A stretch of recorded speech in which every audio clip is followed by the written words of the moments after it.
So today we're going to talk about something that nobody really talks about, but that comes up all the time. Have you ever seen a guy order a venti, or his shoes just look really big, or maybe you see a really large lifted truck? Yeah, we're going to talk about penises today. Okay, we're actually not going to talk about them, but kind of the psychology behind it, because, well, as an Asian man, it is very different for me. You see, a lot of people are always compensating for size, whether they want to admit it or not, so when I'm ordering things, well, it's a little bit different because people have a certain expectation that doesn't actually go as planned. Let's first talk about how it normally goes and why that doesn't make any sense. I don't understand why ordering a really large venti from Starbucks makes any sense at all. I mean, when a man is compensating for size and he orders a really big drink like that, it makes no sense because he's generally only going to drink about a third of it. And when the cup is that big, it actually makes your junk look smaller, so the psychology here seems a little backwards. Why make things bigger?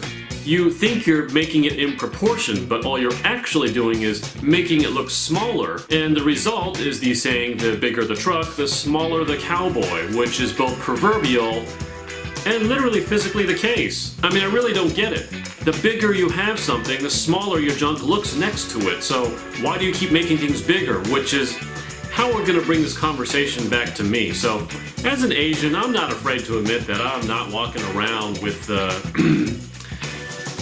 whopping package, okay? I'm not even going to deny that. I'm not even going to pretend. I don't have the insecurity there, so I'm not afraid to say I'm not well equipped. And a lot of Asians aren't, so really I kind of speak for a lot of us when I say this, unfortunately. But what's funny is I don't feel the need to compensate for it. And then what I do to really throw people for a loop is I generally only need the size that I need. So when I order a coffee, funny things happen. When I ask for a tall, I don't know why, and I'm including Starbucks in this, by the way, because this happens there too, but also hole-in-the-wall coffee places, which generally have better coffee, by the way, than Starbucks. Whenever I say the tall or the small one, they always point to the bigger size to double check with me. No, I mean the smaller one. I mean the tall. I mean the little bit of coffee that I actually need. I don't need a big cup. But almost every time I order it, if I order the smallest one, they just feel the need to double check. I can't tell if that's racism and they totally know that I'm ill-equipped or what. Or maybe they're just used to every guy ever ordering really big stuff. But it's a little weird. It's a little awkward. It happens all the time. And you know what really bothers me is I go to McDonald's sometimes. I know that stuff is so bad for me.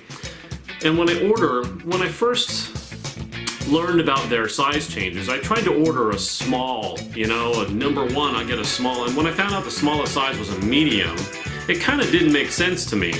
And it still bothers me that the smallest size is a medium. And I know that's probably maybe part of the American culture now, that everything has to be supersized and extra big. But I'm beginning to think that actually stems from the compensation factor of generally poorly equipped men. Now, talking about this is a really odd and touchy subject, and most people can't even stomach what I'm talking about, and females are completely not going to watch this, or if they do watch it, they're going to just start pointing and laughing. But I gotta say, you know, the psychology there is really weird. Again, I reiterate, if you're lacking, why would you want something bigger? It makes what you're lacking look even smaller. And then if you're like me and you're a sarcastic dickbag, you just go order the smallest thing possible all the time, and it throws people for a loop, and you realize other people have the expectation that you're going to have that psychological problem. Now granted, I don't necessarily order the smaller one simply because I'm trying to mess with people. I actually generally don't consume that much coffee, and I think that's the most common factor. That's where I run into this the most, and that's why I'm bringing this topic up. It actually just happened a couple of weeks ago. I went to this really great hole-in-the-wall coffee place, and by the way, their mocha was fantastic. When I asked for the small, because they didn't have the size written on the chalkboard, he pointed at the bigger cup. I guess I'm laughing because I don't get it. I don't know. Today's vlog video didn't really have much of a point, and I guess it doesn't really have to, considering this is my second to last video ever, and I mean period on the internet. And for those of you hearing that saying, oh, why are you quitting again? I admit I'm quitting again, but this time I think it's time for me to retire from the internet entirely. That's gonna be in the goodbye video, so there will be one more video, and that'll pretty much be my signing off for good.